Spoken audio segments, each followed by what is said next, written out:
We're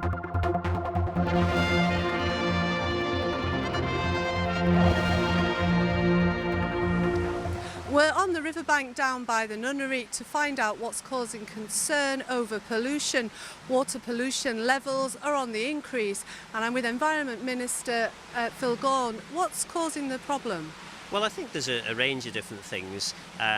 What the overall trend is still quite positive in that we are seeing a reduction over a period of time, but certainly the last 2 years there have been an increase. Now 2012, if you remember, we had an extraordinarily wet summer, so that could have had some impact in terms of river pollution, but generally speaking I think the issue is that people seem to think that well, if you just put it into the river no one will notice and it'll disappear, and we're trying again, possibly even through this interview, to get the message out to people that it's not acceptable just to pour dodgy chemicals or whatever it might be into the river. You know, we actually believe that we should have a pristine inland or rivers in the Isle of Man.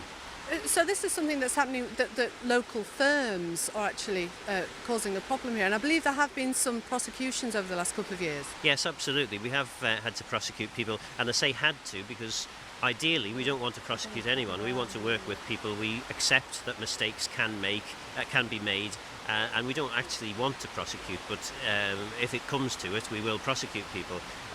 You know, the rules are there for a reason. We're not just sitting in our offices thinking, how can we make life miserable for people who want to dump terrible things in the river?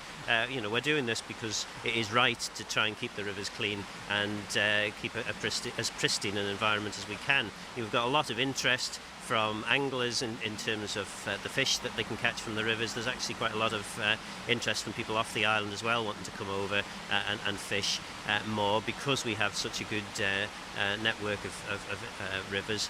So the more we can do to encourage the public and people who might be near rivers, working near rivers, to just be careful.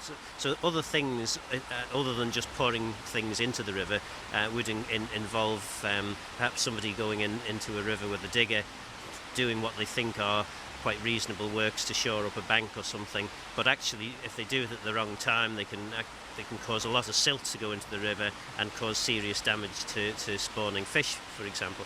So there's a range of issues here. It is very important that we take this seriously. The department will prosecute if it has to, but ideally we want to encourage people to do the right thing. So what you're saying to people is before they do anything, to get in contact and make sure that they're not damaging this environment. Yes, ideally that's the best way to do it. Talk to the department. Yes, we're operating with a reduced staff, as most departments of government are these days, but we're always happy to hear from people who have any concerns, want to know what the best practice is and how they should go about things. And I'm sure there's advice on the website as well in terms of how to go about this.